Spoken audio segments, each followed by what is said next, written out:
tarde en la que también haremos un viaje por el tiempo, lo haremos de la mano de nuestro amigo y casi ya colaborador Emilio Aracil, que bueno, va a publicar públicamente y de manera gratuita La tecnología y yo, un repaso autobiográfico de la mano de la tecnología para entender cómo hemos evolucionado en los últimos años.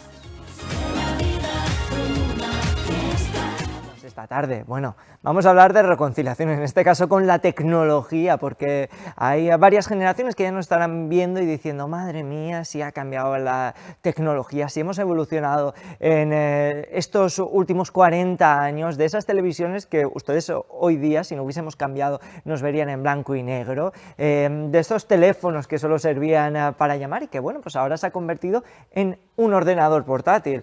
Hoy vamos a hablar con Emilio Aracil, un rostro conocido de esta casa y también de este programa, sobre todo ello, y lo vamos a hacer de la mano de su último libro, se llama La tecnología y yo. Muy buenas tardes, Emilio Aracil. Hola, Carlos, encantado de estar otra vez con vosotros aquí y ayudar a divulgar cosas, anécdotas de la ciudad y de la gente. Un libro que vio la luz en la época de la COVID-19, de la pandemia, que ahora se ha actualizado y has decidido subir a la nube, ¿no? De alguna manera, subir para que todo el mundo pueda tenerlo de manera gratuita, abierta, públicamente. Sí, efectivamente, el libro lo hice con el COVID. Me dio la idea esta de escribir el libro cuando hablaba con los compañeros de trabajo, sobre todo con los jóvenes que venían. Es que el portátil me va lento o el móvil no me coge cobertura. Y claro, les decía, es que teníais que haber nacido en la época que no habían teléfonos, ni siquiera en casa. Y lo hice en papel una primera edición en el 2022, cuando me jubilé. Y bueno, la edición se agotó, donamos los ingresos a una ONG porque no había interés nada en esas ventas. Pero ahora, en estos 3 años, la tecnología también ha cambiado un poco más.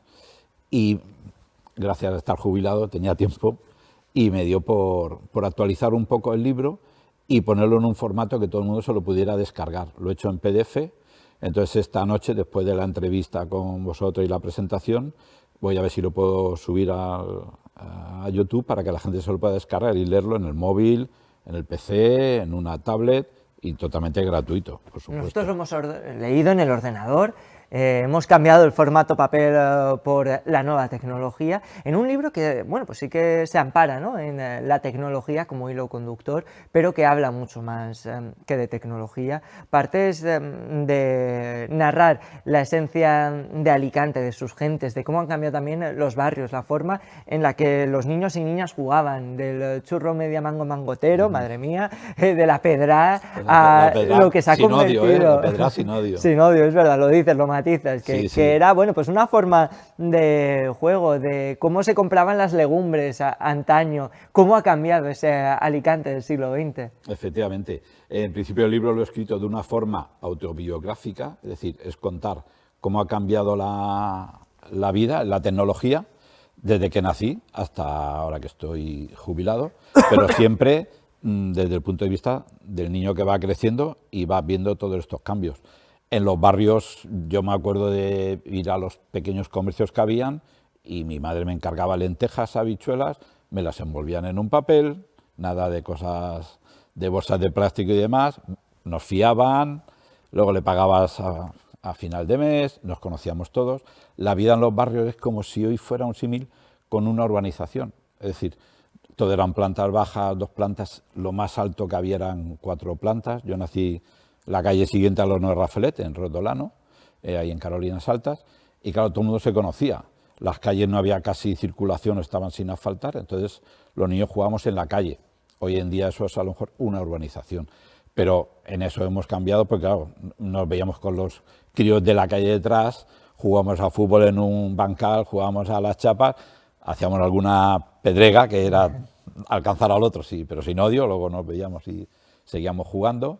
Y esa era un poco la vida que había en esos años. Y el sereno, la figura del sereno, que tú la llegaste a conocer. Yo del sereno lo he llegado a conocer, pero con unos recuerdos muy vagos, porque era muy pequeñito, pero claro, sí que era la figura que más o menos te daba un poco de seguridad en el barrio. Veníamos de una época, de una dictadura, de una posguerra y demás, con lo cual a los agentes de la autoridad, a las policías o incluso a los serenos, se les tenía un un respeto, eran otros tiempos, y entonces esa figura que iba apagando en algunos casos farolas, te ayudaba a abrir la puerta, a llegar a casa si alguno venía en un estado un poquito así oscilante. De embriaguez, ¿no? De embriaguez.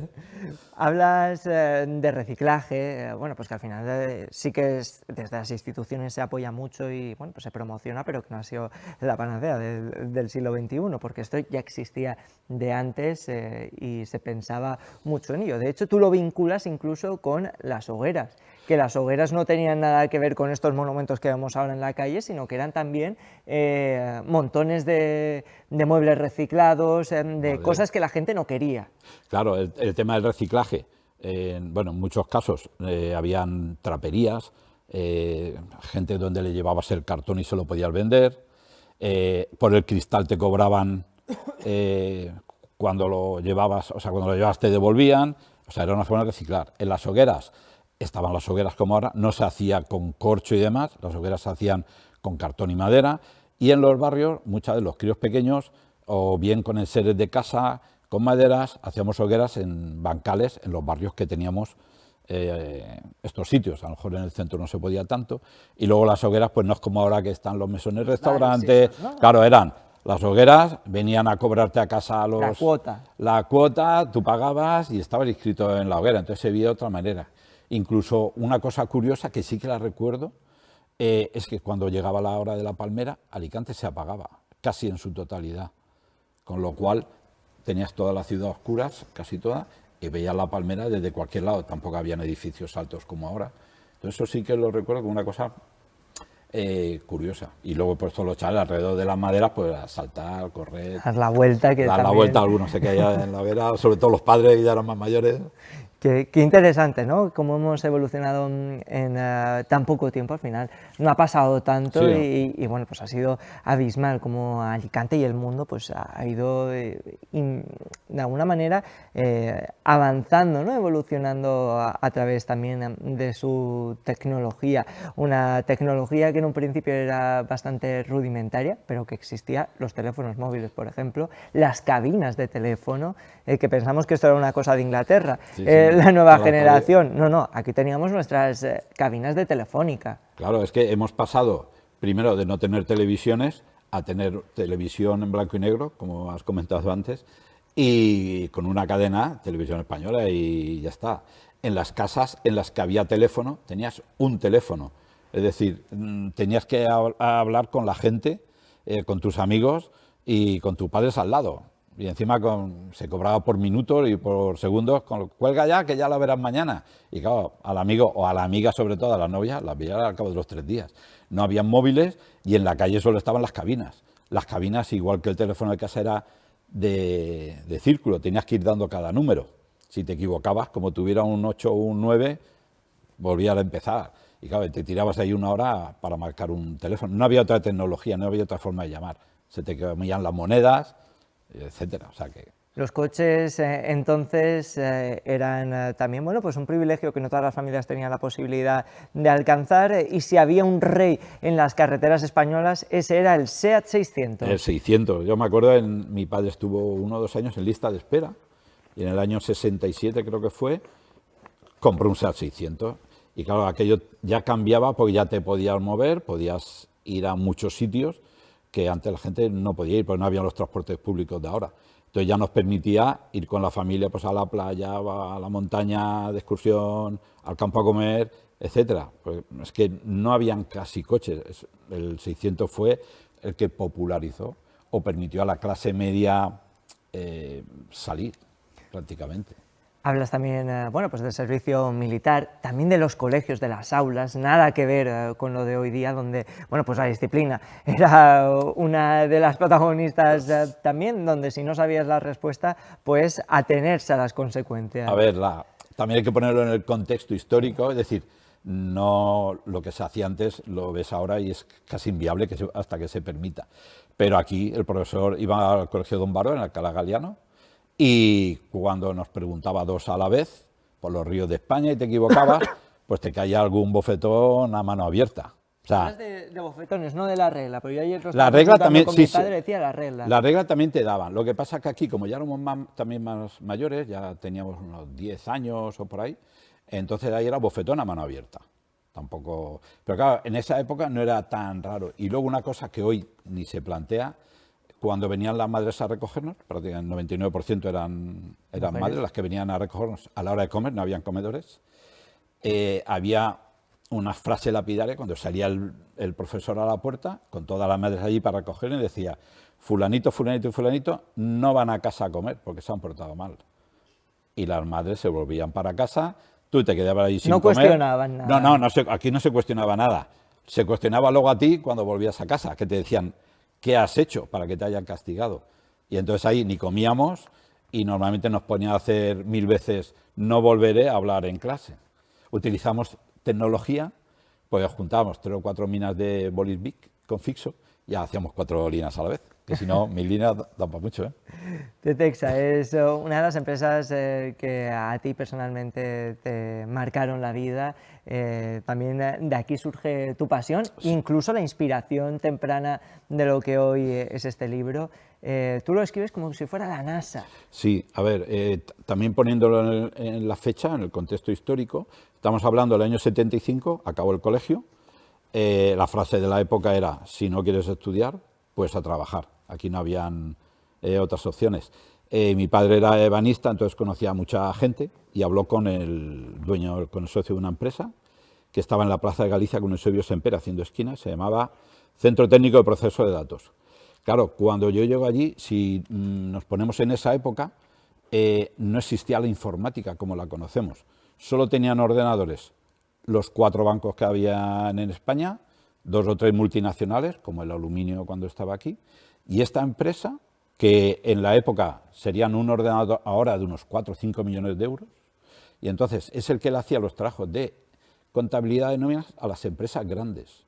O sea, no existía ni el PC, ni los Astra, ni los Commodore que salieron después, no existía la informática personal.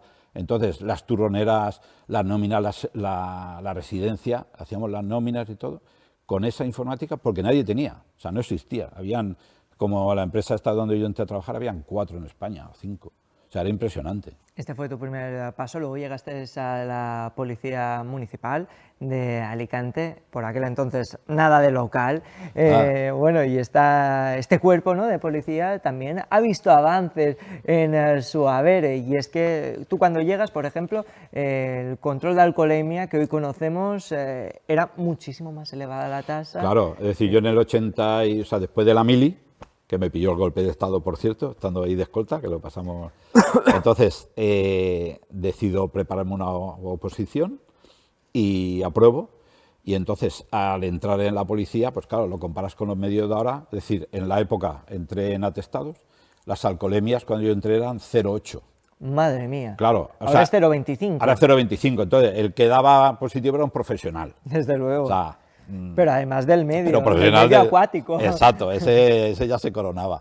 Entonces, claro, luego lo hemos notado mucho, habían unos accidentes, no habían ambulancias, estaba la Cruz Roja que tenía 2 o 3, con lo cual, como hubiera algún accidente y Cruz Roja hubiera mandado la ambulancia a algún sitio, nos llevábamos nosotros a los heridos. O sea, los compañeros llegábamos de sangre hasta aquí al hospital, porque nos lo llevábamos en el coche, que era un ranchera, sin camillas, sin guantes, sin traje SEPI, etcétera, etcétera. Y una cosa que sí que quiero remarcar, y es como un poco de apoyo a los compañeros de la época, en esa época es cuando dicen que hay una enfermedad mortal que se transmite por la sangre, que es el SIDA. Y a nosotros no nos han hecho ni un análisis, ni un test, ni nada, etcétera. Y seguíamos trabajando igual. Dejábamos al herido, las mantas al coche y hasta que hubiera otro. Había muchos muertos por la iluminación de las avenidas, y los coches no tenían medios de seguridad como ahora, no tenían ABS, no tenían chasis deformable, no tenían airbag. Entonces, claro, te pegabas una piña y era una lata, con lo cual los accidentes eran mucho más graves al volver, porque tuve una excedencia, tuve una empresa de audiovisuales, y cuando volví de la excedencia sí que noté que esos accidentes prácticamente no existían ya.